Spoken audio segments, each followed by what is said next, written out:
नमस्कार, मी विजया अमोल शिंदे, एवा एंटरटेनमेंटची सर्वेसर्वा. मी थोडक्यात मराठीतच बोलेन तुमच्याबरोबर. मुलांनी हा जो काय घाट मांडलाय आज, 9 लेडीजच्या ज्या इंटरव्ह्यू घेण्याचा घाट आहे, थोडंसं त्यांची ही पहिली वेळ आहे. सहकार्य नक्कीच त्यांना आपण करूया. मला माझ्याबद्दल सांगण्यापेक्षा मला त्यांना सपोर्ट करण्यात जास्त आनंद होईल.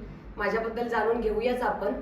सर्वांसाठी नेहमी मदत करण्यासाठी तत्पर असणारी, सर्वांना सहकार्य करणारी आणि तुमची सगळ्यांची लाडकी डान्सर, कोरिओग्राफर आणि एवा एंटरटेनमेंटची CEO.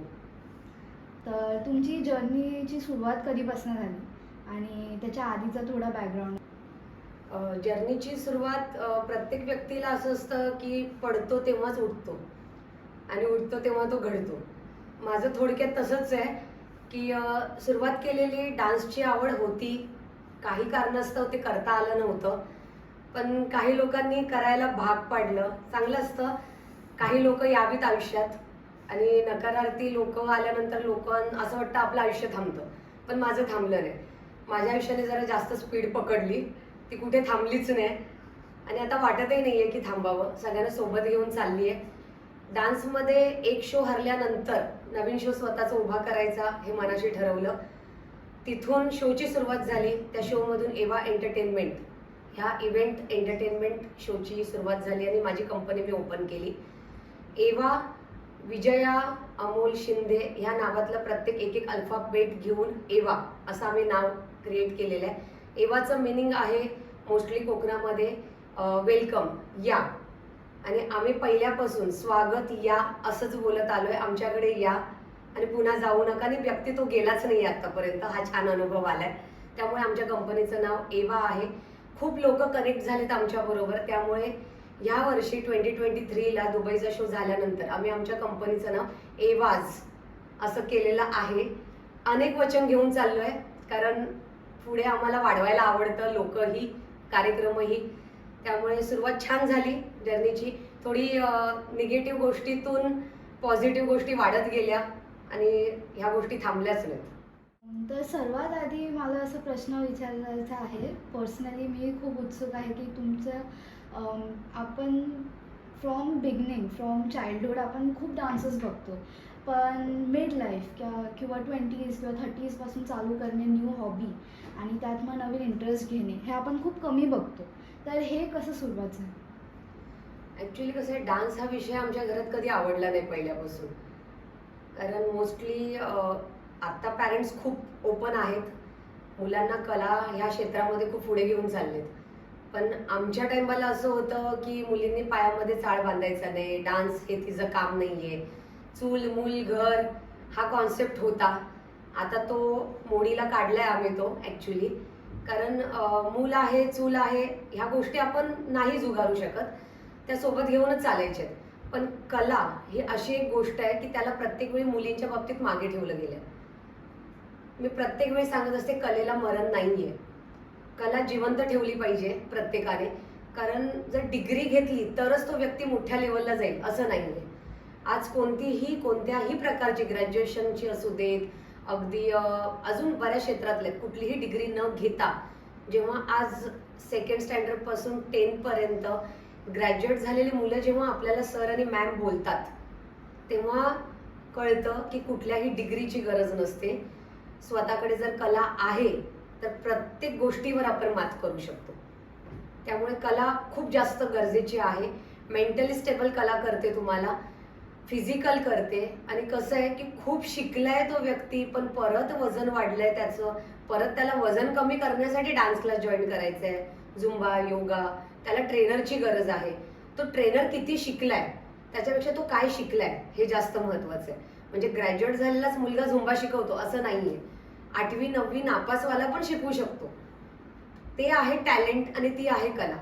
म्हणून मग पॅरेंट्सला आणि अगदी ह्या जगातल्या प्रत्येक व्यक्तीला सांगायला लागेल की मुलांच्या पाठी जो फोर्स की डॉक्टर इंजिनियरच झाला पाहिजे मगच तो पैसे कमवेल असं काहीही नाहीये. मला पण एक मुलगी आहे. मी शॉक आहे जेव्हा तिने सांगितलं मला असं बनायचंय. मोस्टली अर्ध्या लोकांना तर वाटतं की तिला डान्सरच बनायचंय, पण मी तिच्याकडे बघितल्यावर असं वाटतं की हे तिने ठरवलं की माझ्या आईला डान्सर बनायचंय. म्हणजे मोस्टली आई ठरवते मुलीने काय बनायचं, माझ्या लेकीने ठरवले आईने काय बनायचंय ते. म्हणजे कुठल्याही वयाची मर्यादा नसते ह्या गोष्टीसाठी. त्यामुळे मी कधी ठरवत नाही तिला काय बनायचं. तिला जे बनायचे त्याच्यात सपोर्ट करणं एवढंच माझं काम आहे आणि ते मी करत आले. त्यामुळे प्रत्येक महिलेने स्वतःची मेंटॅलिटी चेंज करायला हवी. चूल मूल सांभाळा, घर पण सांभाळा, पण त्याच्याच बरोबर जर तुमची मुलं तुम्हाला सांभाळत आहेत ना, तर आत्ता तुम्ही मुलांना सांभाळा. पुढचं माहीत नाही मुलं सांभाळतात नाही सांभाळतात, पण त्या बाबतीत खूप टचवूड मी लकी आहे की नंतरचं मला अजिबात टेन्शन नाही आहे. कारण आत्ता मुलांनी सांभाळणं खूप गरजेचं असतं आईवडिलांना. म्हातारपणी मुलं सांभाळावीत, हातपाय गळ्यात आल्यावर ह्या कॉन्सेप्टची मी अजिबात नाही आहे. कारण तोपर्यंत आपल्यात त्राणही नसतो की सांभाळणार का नाही सांभाळणार. तर चांगलं आहे, आत्ता मी चांगली धंदागड आहे आणि आत्ता माझी मुलं मला सांभाळतात. त्यामुळे कॉन्सेप्ट चेंज करा सगळ्या जणांनी, असं मला वाटतंय. तुमचा व्हेरी फर्स्ट एक्सपिरियन्स ह्या डान्सरची पूर्ण जर्नी होईपर्यंत आणि आज एवाज एंटरटेनमेंट चालू आहे कंपनी, त्याची पूर्ण जर्नी असेपर्यंत तुम्हाला सर्वात असं एक मोमेंट किंवा अशी एक घटना की हा माझा हॅपी मोमेंट होता, तर अशा मोमेंटबद्दल तुम्ही आम्हाला सांगू शकाल का? सर्वात महत्त्वाची घटना एकच होती.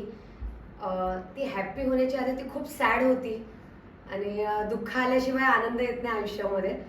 तसं जेव्हा आम्ही कॉम्पिटिशनला इंटरनॅशनलला गेलो होतो, 26-27 जणांना आम्ही घेऊन गेलेलो इंटरनॅशनल स्टेजवरती.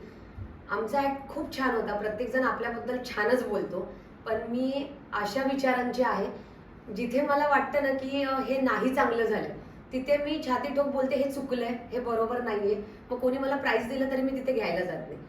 पण ती सिच्युएशन अशी होती की तिथे खरंच कॅपेबल होते दोन्ही ग्रुप, त्यांना तोडच नव्हता. आणि त्या ठिकाणी जेव्हा समोरच्या ऑर्गनायझरकडनं कळतं की आमचे ग्रुप कॅपेबल नाहीत आणि ते आम्हाला विसरले, त्यांच्या एक छोट्याशा चुकीमुळे बरीच मुलं होती माझ्याबरोबर की त्यांनी कुठून कुठून पैसे गोळा करून, इवन मी 7 ते 8 लोकांचा खर्च करून थायलंडला घेऊन गेलेले. त्याकरता मी माझ्या FD तोडल्या होत्या. का तर त्यांनी आयुष्यात फॉरेन हा प्रकारच पाहिला नव्हता आणि त्यांना इंटरनॅशनल स्टेजवरती मी स्टेज दिला. पण तिथे द एंड अख्खा दिवस एवढी मेहनत करून त्या अख्ख्या एका दिवसासाठी आधीचे 6-7 महिने दिवस रात्र मेहनत करत होतो. आणि मग आम्हाला कळलं की आमच्या ग्रुपला ते विसरलेले आहेत. आमचं कुठेही नाव नाही आहे. आमच्या डान्स क्लासचं नाव आहे ड्रीम डान्स अकॅडमी, DDA हा शॉर्ट फॉर्म आहे. आणि अचानक कळलं की ओमान ह्या देशातला कुठला तरी एक डान्स ग्रुप आहे, त्यांचं पण DDA आहे. आणि त्यात त्यांचं थोडंसं हेच झालं, म्हणजे ते बोलले मिसअंडरस्टँडिंग झाली, पण ॲक्च्युली मी ते ॲग्री करायला तयार नव्हती. त्यांना त्यांची चूक कळली. 700 ते 800 पब्लिक होतं तिथे, तर तिथे त्यांनी ते बोलतात ना एक चुकी झाली तर त्या जखमेवरती ठिगळं लावून ते रिपेअर करायला गेले. पण ते मला कुठेतरी नोटीस झालं आणि तिथे मग एवढ्या लोकांमध्ये मी पहिल्यांदा चॅलेंज दिलं की आता माझा स्टेज मीच उभा करणार. कारण जसं माझ्याबरोबर झालं हे बाकी कोणाबरोबर घडता कामा नये. वेळेत काढलं होतं प्रत्येक जणांनी की तू थायलंडला तू डायरेक्ट चॅलेंज देते, पण मी थायलंडसारख्या देशात 600 लोकांसमोर चॅलेंज दिलं एवढ्या ऑरेंट. मला तिथे बेस्ट कोरिओग्राफर म्हणून त्यांनी बोलवलं स्टेजवर. मी ती ट्रॉफी घेतली नाही. त्यावेळेला एक छान शिकायला मिळालं की मी जेव्हा निघाली की मी ट्रॉफी घेणार नाही, मला बेस्ट कोरिओग्राफर नकोय, पण असा स्टेज मी उभा करून दाखवेन आणि इंटरनॅशनल लवकरात लवकर. पण मी जेव्हा चेअरवरून उठले, माझी 26 लोकं तर उठलीच माझ्याबरोबर, पण तिथे 50 ते 60 लोकं होती की त्यांना कळलं होतं काहीतरी चुकीचं घडतंय, जी माझ्या ओळखीची नव्हती. ते माझे कॉम्पिटिटर होते, तरी ते माझ्याबरोबर उठून आले. खूप मोठं नाव आहे केसरीचं. केसरी बसवाल्यांची टूर होती. केसरीवाल्यांना 2 बसेस काढाव्या लागल्या. फक्त मी एकटी निघाली म्हणून त्या बसेस भराव्या लागल्या आणि आम्हाला पुन्हा हॉटेलमध्ये सोडावं लागलं. मग मी म्हटलं जर मी एकटी उभी राहिली तर माझ्या मागे आता 100 लोक उभी राहिलीत. मग अजून जर मी डेअरिंग केली तर नक्कीच 500-600 पब्लिक तर असंच उभं राहील आणि त्यांना खरं स्टेजची गरज आहे हे मला त्या दिवशी कळलं. आणि त्या दिवशी त्याच रात्री मी तिथे थायलंडमध्ये पेन पेपर घेऊन रात्री बसले. मी तयारी सुरू केली शोची आणि पुढच्या 6 महिन्यात आपल्याच ठाणे शहरामध्ये छत्रपती शिवाजी मैदानात मी पहिला शो केला, ओपनली केला की त्याला 10 ते 12 लाख खर्च येतोय कळलेला. पण त्यावेळेला अगदी सोनं विकून FD मोडून सेलिब्रिटींना बोलवून म्हटलं कसे येणार नाही सेलिब्रिटी, आपण बघूया. नवीन कंपनी आहे, लोकांनी विश्वास नव्हता टाकला, पण लोक आली आणि पहिल्यांदा तो बोलतात ना आनंदाचा क्षण. दुःख होतं पण 6 महिन्यात उभी राहिले आणि त्या छत्रपती शिवाजी मैदानात पूर्ण ते मैदान तलावपळीचं होतं ते पूर्ण भरलेलं. त्यांना पोलीस एक्स्ट्रा मागवावे लागले, एवढी गर्दी होती. आणि ते जेव्हा मी उभी राहून बॅरिकेडमधून मी पाहिलं, त्यावेळेला मला पहिल्यांदा भरून आलेलं की ही होती डेअरिंग. एकटी उभी राहिली, वेड्यात काढले लोकांनी, पण आता थांबायचंच नाहीये. कारण त्या दिवशी उठले 200 लोकांमधून 500 लोक सोबत आणली आहेत आज मी. आणि नंतर जेव्हा second show, third show, fourth show आणि मग जेव्हा झाला माझा आता 4था शो दुबईला, तेव्हा मी 5 कंट्री कनेक्ट केल्या आणि ओमानपासून मस्कतपर्यंत लंडनपासून लोक माझ्याबरोबर कनेक्ट झाली आणि ती फक्त माझ्या शोला आली. आणि आता इतकं समाधान वाटतं की ती लोक वाट बघतायत, मॅम 5वा शो कधी.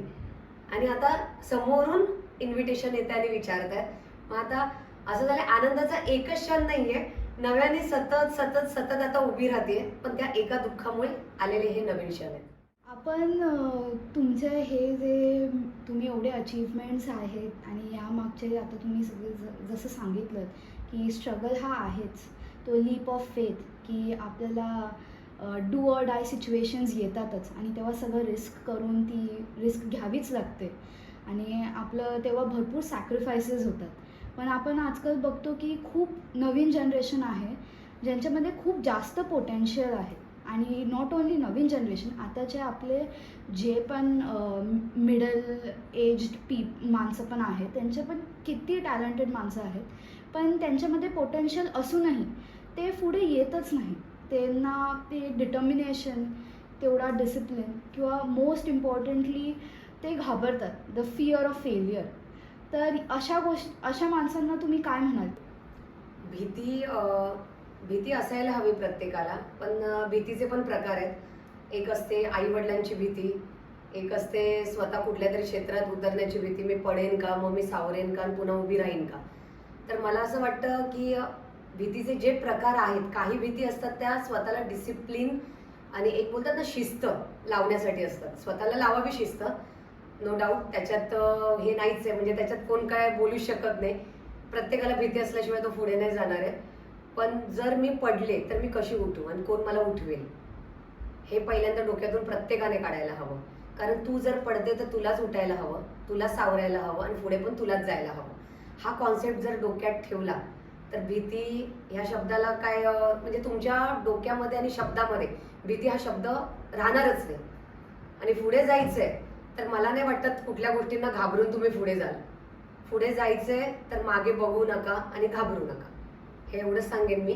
कारण घाबरलात तर तिथेच राहिलात, पडलात आणि कोणी हात देईल म्हणून वाट बघत राहिलात तर तेव्हाही तिथेच अडकून राहाल तुम्ही. तर चांगलं आहे की स्वतःवरती विश्वास जर तुमचा असेल तर भिण्याचं काही कारणच नाही आहे. कारण जिथे तुम्ही स्वतःबरोबर उभे असता ना, तिथे तुम्हाला कोणच हरवू शकत नाही, पाडू शकत नाही. त्यामुळे विश्वास आणि ते पण स्वतःवरचा, हा सगळ्यात महत्त्वाचा गोष्ट आहे. नेक्स्ट क्वेश्चन असा असेल की आपण तुमची जर्नी पण थोडी ऐकली आणि तुमचे एक्स्ट्रा ऑर्डिनरी एफर्ट्स जे तुम्ही घेता, तर आपण आता पण इंडियामध्ये पण आपल्या शहरात पण किती असे डान्स अकॅडमीज आहेत आणि खूप टॅलेंटेड माणसं आहेत आणि ते आपले सिन्सिअरिटीने खूप चांगले शिकवतात स्टुडंट्सना. पण द नेक्स्ट स्टेप, सगळ्या गोष्टींना नेक्स्ट लेवलवर घेऊन जाणे, टू मेक इट बिग आपण जे म्हणतो आजकाल, स्टुडंट्सना न्यू ऑपॉर्च्युनिटीज प्रोव्हाइड करणे, ह्या सगळ्या गोष्टींकडे माणसांचं कुठे ना कुठे लक्ष जास्त जात नाही. मी डान्स अकॅडमी खोलली आहे, माझं पोट भरते आहे, मला हवे तेवढे पैसे मिळत आहेत, त्यातच आपण समाधानी राहणे. आपण मराठी माणसं समाधानी असू तेवढंच काम करतात. बट द नेक्स्ट स्टेपला जाणे, याविषयी तुमचं काय म्हणणं आहे की तुमचे एक्सपिरियन्सेस असतील तर? डान्स अकॅडमी जेव्हा मी ओपन केली, ड्रीम डान्स अकॅडमी, ड्रीम्स म्हणजे एक स्वप्न होतं, स्वतःचा डान्स क्लास. असं काय ठरवलं नव्हतं की आपण हे नाव द्यावं म्हणून. पण ते खोलण्याच्या मागे एकच कारण होतं की मी प्रत्येक पॅरेंट्सचं बघितलेलं आहे. अर्धे पॅरेंट्स असे होते की 2 तास आम्हाला शांतता, घरी खूप मस्ती करतोय म्हणून पाठवलं.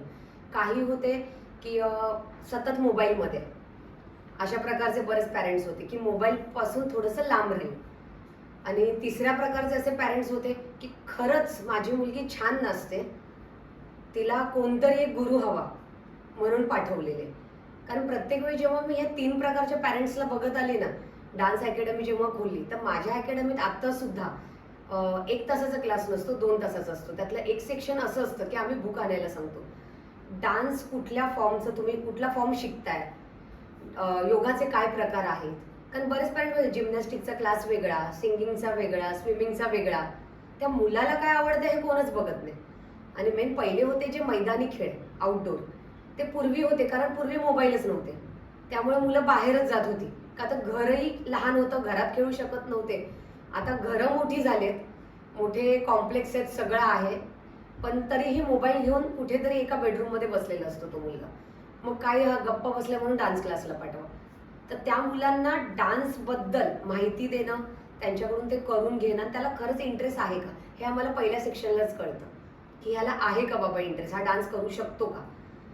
मग डान्स क्लास खोलण्याच्या मागे एवढाच मोटिव्ह नव्हता की फक्त शिकवलं, पैसे कमवल्याने गेलो. कारण अजून आमचं एक रेकॉर्ड आहे की 6 वर्ष आज झाले ह्या अकॅडमीला. ह्याच्या आधी आमची 4 वर्ष होती मल्टीस्टार अकॅडमी, होली क्रॉसच्या इथे होती. पण आमच्या अजूनही ह्या क्लासला ड्रीम डान्स अकॅडमी असा बोर्ड नाही क्लासच्या बाहेर. आणि तरीही बेसमेंटला क्लास असून इथे मोस्टली अर्ध्या लोकांना माहीतही नसेल की इथे डान्स क्लास आहे. बेसमेंटला घेण्याचं कारण हेच की इथे मेडिटेशन छान होतं, गाड्यांचा आवाज येत नाही आणि मुलांसाठी सेफ आहे. कुठेही डोर उघडून तो लहान मुलगा बाहेर धावत जाऊ शकत नाही. आणि मेन काय, इथे आल्यानंतर तो बरंच काहीतरी शिकूनच बाहेर पडेल ही आमची गॅरंटी असते.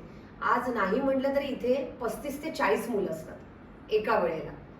तर ते माउथ पब्लिसिटीने येत, कुठेही पॅम्पलेट वाटून वरती होर्डिंग लावून बोर्ड लावून नाही येत ती. इथून काहीतरी शिकायला चांगलं मिळतंय म्हणूनच आहे. आणि पॅरेंट्सच्या डोक्यात जे आहे ना, त्यांच्या डोक्यात ॲटलिस्ट हे पाहिजे की जर तो अभ्यासात हुशार नाही आहे तर ॲटलिस्ट उद्या डान्स शिकून तो अजून 4 मुलांना तरी शिकवू शकेल. आणि 4 मुलं तर सोडून द्या डान्स क्लासचं, तो त्याच्या घरातल्या त्याच्या मुलाचा तर कोरिओग्राफ करेल तो. की शाळेमध्ये जर अॅन्युअल फंक्शन आहे, आज छोटंसं जरी काय असेल ना तरी मग आई सांगायला येते छोट्याशा गाण्यावर डान्स बसवायचं, टीचर बसवून द्याल का. तिला कळत नाही, तीही बसवू शकते. ते कठीण काही नाहीये. जेवढ्या वेळ युट्यूबला इन्स्टाला स्क्रोल करून ते व्हिडिओ बघण्यापेक्षा त्यात पण बरंच आहे टीचिंग केलं जातं ऑनलाईन. ते बघून ती तिच्या मुलाला तेवढं ते शिकू शकते. पण एक्स्ट्राचे एफर्ट घ्यायचे नाहीयेत आजकाल कोणाला. आणि डान्स क्लास अर्धे तर नावं खराबच झालेली आहेत डान्स क्लासची की प्रॉपर टीचर तुम्हाला मिळतोय का तिथे. कुठून तरी 4 मुलं शिकून आली, मग ती ठेवली आणि त्यांना मग शिकवलं गेलं. अजूनही माझ्या क्लासमध्ये सगळे शिकवतात, असिस्ट आहेत, ते मी त्यांना करते असिस्ट. पण कसं आहे, अजूनही मी त्यांना ओरडते, तेवढीच रागवते. त्याच्यामागे असं नसतं की मी बॉस आहे, तुम्ही माझ्या खाली आहात तर माझा ओरडा खा. असं वाटतं की त्यातून काहीतरी घडते. आज कुठेतरी माझं हे ओरडणं, त्याच्यातून ते शिकतील आणि अजून पुढच्या 4ला शिकवतील. त्यामुळे डान्स क्लास मी खोललेला आहे हा कुठेही पैसे कमवण्याच्या ह्याच्याने नाही. आणि बाकीच्यांना पण हाच मेसेज देईन की पैसा गरजेची गोष्ट आहे, प्रत्येकाला हवा येतो, पण तो चांगल्या मार्गाने कमवा. कारण समोरच्याचे तुम्ही 500 रुपये जरी घेताय, त्याला जर तुम्ही 1000 रुपयाचं असं काही दिलं नाही ना तर त्याच्या त्या 500 रुपयाची तुम्हाला हळहळ लागेल. कारण तो बोलेल अरे मी तर 500 दिले आणि हिने काय मला शिकवलंच नाही. मग त्या तुम्हाला आलेले 500 रुपये ते काहीच कामाचे नाही आहेत, तुम्हाला कुठे कामालाही येणार नाहीत ते. पण जेव्हा तुम्ही त्याचे 1000 रिटर्न कराल ना त्याला शिकवण्याच्या ह्याच्यातून, तेव्हा मग त्याने दिलेले 500 तुम्हाला खूप कामाला येतील. त्यामुळे मग पैसा महत्त्वाचा आहे, पण तो चांगल्या मार्गाने कमवा. पुढचा प्रश्न असा असेल की मी जास्त दुसऱ्या डान्स क्लासेसची हे करते कारण माझा पर्सनली डान्सशी एवढा संबंध कधी आलाच नाही. आणि जेवढा मी बघतो ॲज अन आउटसायडर बघतो, असं कुठेतरी वाटतं की आपल्याला जास्त पुढच्या पिढीमध्ये डान्स या कलेचं सौंदर्य हे कुठेतरी विसरत आहेत माणसं. आणि वेस्टर्न डान्स फॉर्म्स, सगळे डान्स फॉर्म्स इक्वली इम्पॉर्टंट आहेतच, सगळेच महत्त्वाचे आहेत आणि सगळ्यांमध्येच सौंदर्य आहे. पण भारतीय कलेचा हे ब्युटी जी आहे ती अजून पोचत नाही आहे आणि कुठेतरी आपण विसरतो. ह्यामागे तुमचं काय मत आहे? ॲक्च्युली ते झालेलं आहे तसं. वेस्टर्न फॉर्ममध्ये पण बरेच प्रकार आहेत, जॅझ आहे, साल्सा आहे, बचाटा आहे. पण होते कसं, क्लासिकलला एक असं बघितलं जातं क्लासिकल इथे आहे, वेस्टर्न इथे आहे. ॲक्च्युली नाही आहे. डान्स ही अशी कला आहे ना, हे दोन्ही समान आहेत. पण क्लासिकलला मला कळत नाही, मी स्वतः क्लासिकल डान्सर आहे, शिकलेली आहे भरतनाट्यममध्ये, पण नेहमी त्याला इथे बघितलं जातं. जर क्लासिकलचा नमस्कार आहे तर वेस्टर्नचा सुद्धा आहे. फक्त वेस्टर्न म्हणजे बाहेरून आलेला फॉर्म म्हणून आपल्याकडे त्या गोष्टीला कमी लेखलं जातं. पण जेव्हा तुम्ही बाहेरच्या देशात जाल तेव्हा क्लासिकलला अग्रेसर धरलं जातं. तिथे कुठेही बोलले जात नाही की हे इंडियन फॉर्म आहे. क्लासिकल हा इंडियन फॉर्म आहे असं नाही ते बोलत, ते बोलतात हा क्लासिकल आहे. पण आपल्याकडे काय वेस्टर्न हा शब्द एक टॅग लावलाय. जसं आपल्याकडे आपण बोलतो ना, आम्ही बोलायला नाही पाहिजे त्या शब्द, पण आम्ही मराठी आहे, आम्ही हिंदू आहे, आम्ही कॅथलिक आहे. जेव्हा तो टॅग काढून आम्ही इंडियन आहोत हा टॅग लावाल ना, तेव्हा हे सगळं निघून जाईल. तसं डान्सच आहे. जसं तुम्ही ह्या गोष्टींमध्ये पकडता ना, तसं डान्समध्ये पण पकडा. कुठलाही फॉर्म कमी नाही जास्त, प्रत्येकामध्ये प्रत्येकाचं ब्युटी तेवढीच आहे आणि तेवढीच कला त्याच्यामध्ये आहे. तुम्ही साल्साचं कॉम्पिटिशन तुम्ही क्लासिकलशी लावाल, क्लासिकलचं तुम्ही भरतनाट्यम असं सगळं कराल तर ते काही गरज नाहीये. प्रत्येकाला बोलतात ना, मला जर खायला ही डिश आवडते, कोणाला मला चायनीज आवडतं, पण त्याला नाव दिलं कोणी चायनीज? असं आहे ना, हे आपणच आहोत, करते धरते सगळे आपणच आहोत या गोष्टीचे. तर कुठेतरी आपणच चेंज व्हायला हवं. नूडल्स एवढं बोललास तू तरी चालेल, पण चायनीज नूडल्स लावायची गरजच नाहीये. ते चायनीज हा शब्दच का लावतो? इंडियन नूडल्स असं काही गरजच नाही ना. नूडल्स बोल ना बाबा, त्याला नूडल्सच नाव आहे. पण तरी सुद्धा सुशी हे ते सगळे प्रकार. पण इकडे पुरणपोळी आणि फोडणीचा भात ते महाराष्ट्रीयनच. कोणी ठरवलं हे? असं नाही ना इथेच खातात. आज तुम्ही बाहेरच्या देशात जरी गेला तरीही तिथे हे प्रकार खूप आवडीने बनवले पण जातात आणि खाल्ले पण जातात. जरुरी नाहीये की इंडियनच तिथे जाऊन बनवतोय. फॉरेनर सुद्धा तेवढ्याच आवडीने येतो, बनवतो. जसं फॉरेन कंट्रीतली लोक इथे येतात आणि त्यांच्याकडे बुक असतं, ते हिंदी मराठी शिकतात आणि बोलतात, ते शिकून येतात खास आपल्यासाठी. पण आपण अजिबात तो प्रकार, जर मला जायचंय तर मी फ्रेंच शिकेनच असं कधी डोक्यात नसतं. तिथेही जाऊन आपण असं करतो की नाही, मग ते महाराष्ट्रात आल्यावर मराठीच बोललं पाहिजे, तिथे गेलं मग तिथे गेल्यावर इंग्लिश बोला ना तुम्ही, तिथे गेल्यावर फ्रेंच शिका ना, बोला ना, शिकून जा, इथून बुक घेऊन जा. पण आपल्याकडे तसं काही करत नाहीये ते. तर कुठेतरी माणसांनी मेंटॅलिटी स्वतःची चेंज करायला हवी. जेव्हा खाण्यातले चेंज करतील, कास्टमधलं चेंज करतील, ते हे आरक्षण वगैरे सगळे जे गोंधळ चालू असतात सगळ्यांचे, ह्यांना एवढं द्या त्यांना तेवढं द्या, काही गरज नाहीये. प्रत्येक इंडियनला आरक्षण द्या. जेव्हा इंडियन हा शब्द येईल, भारतीय हा शब्द येईल की माझी कास्ट कोणती आहे, आय एम इंडियन, मी भारतीय. तुम्ही एवढं वंदे मातरम वगैरे सगळं बोलायला लावता आणि त्यात जेव्हा शिकवता भारत माझा देश आहे, म्हणजे प्रत्येक रवींद्रनाथ टागोरने लिहिलेलं आहे की सारे भारतीय माझे बांधव आहेत. जर ते बांधव आहेत, ते तुझे भाऊ बहीणच आहेत, तर बोलताच का तुम्ही की तो मराठा आहे आणि मी ख्रिश्चन आहे आणि मी हिंदू आहे? काही गरजच नाहीये. आणि आरक्षण ह्या गोष्टीवरती म्हणजे ना, जसं डान्समध्ये तुम्ही वेगवेगळं करताय, काहीच गरज नाहीये तुम्हाला. छान शिका, शिक्षण घ्या ह्याच्यामध्ये, त्याला जास्त द्या मला कमी द्या, काही गरज नाही. कोणाला देऊच नका. मी तर बोलते शिक्षणात अव्वल जा सगळे आणि इंडियाला वरच्या लेवलला नेऊन ठेवा, तर प्रत्येक इंडियन प्राऊड होईल. आणि बाकी देश पण मग ऑलरेडी आपण प्राऊड आहोत, नो डाऊट, प्राऊड नाही अशातली गोष्ट नाही. पण कुठेतरी आपल्याच भारतीय लोकांनी, इंडियन लोकांनी ना सगळे असे फाटेफूट सगळं केलेला आहे प्रकार. त्यामुळे ते नाही करावं. प्रत्येक राजकारणी जेवढे पण आहेत तेवढ्यांना एकच असं निवेदन असतं की कुठेतरी चांगला मेसेज द्या.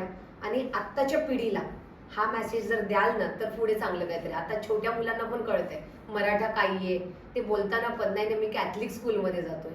का कॅथलिक स्कूल? मी कॉन्व्हेंट स्कूलमध्ये जातोय असं बोल ना.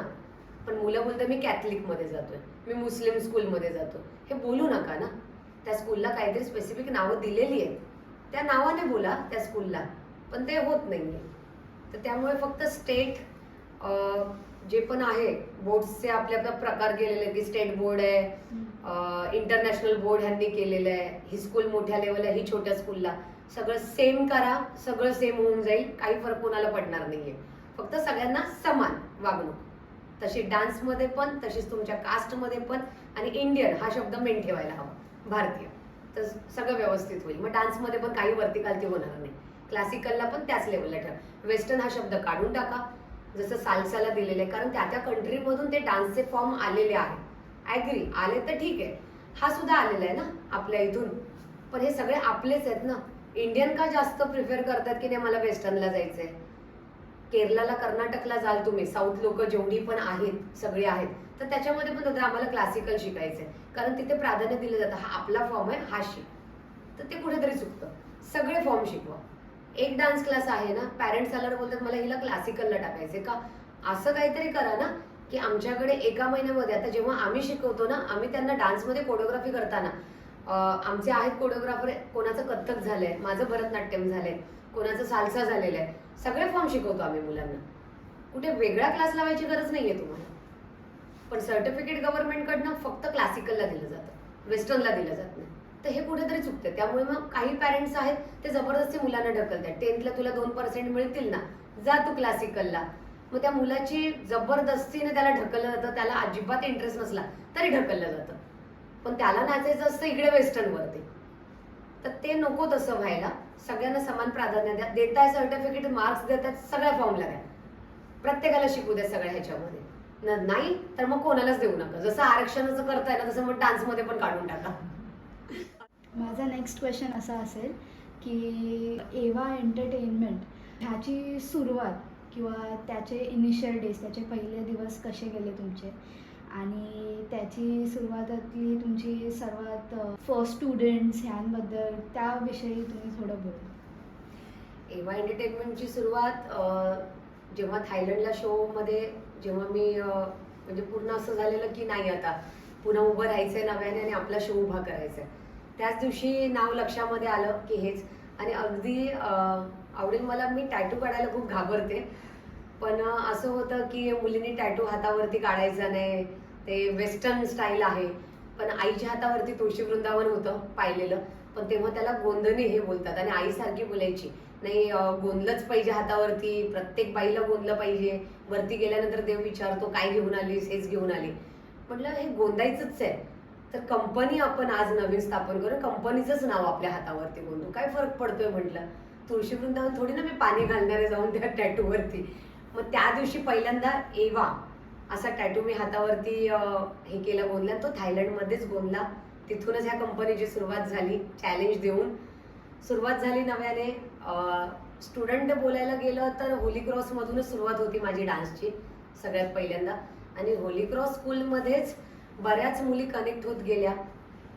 त्याच्यात माझी लेकही होती, लेकीची मैत्रीण पण आहे अवनी भागवत. तिने क्लासिकलचं चांगलं प्रशिक्षण घेतलं, ती कथ्थक करून भरतनाट्यम सुद्धा तिने केलेलं आहे. सोबत सतत होती ही मुलं माझ्या. कुठेही मला प्रोफेशनल कोरिओग्राफर हवाय आणि माझ्यासोबत कोण नाहीये असं मला कधी वाटलंच नाही. मुली लहान होत्या, त्यांना अगदी 10वी पर्यंत मी कोरिओग्राफ करत होती. कोविड होतं तरी सुद्धा आम्ही इथे शूटिंग वगैरे करायचो. पण नंतर हाईट वाढली मुलींची, माझ्यापेक्षा छान हायटेड झाल्यात त्या आता. मी कुठेतरी आता छोटी राहिली हायटेडमध्ये. पण हाईट बरोबरच व्यक्तिमत्व पण त्यांचं वाढलंय, शिक्षणात पण त्यांच्या भर पडले भरपूर. आणि कुठेतरी असं मला वाटतं की मी काहीतरी शिकवलं त्याचं चीज झालंय. तर असे छान स्टुडंट घडलेत आणि ते अजूनही सोबत आहेत. अजूनही आम्ही सोबत शो करतो, कार्यक्रम करतो आणि माझे बेस्ट इथले कोरिओग्राफर तेच आहेत. शेवटचा प्रश्न असा असेल की नवरात्री आहे म्हणून आम्ही तुमचा इंटरव्ह्यू आज घेत आहोत. तर म्हणूनच तुम्ही जे लहान मुली आहेत आणि ज्या अशा महिला आहेत ज्यांना अजून डान्स शिकण्याची इच्छा आहे पण अजून पुढचा पाऊल घेतला नाही आहे, तर अशा व्यक्तींना तुम्ही काय सांगाल? आणि तुमचा एखादा इन्सिडेंट किंवा असं काही तुम्हाला शेवटचं शेअर करायचं असेल तर?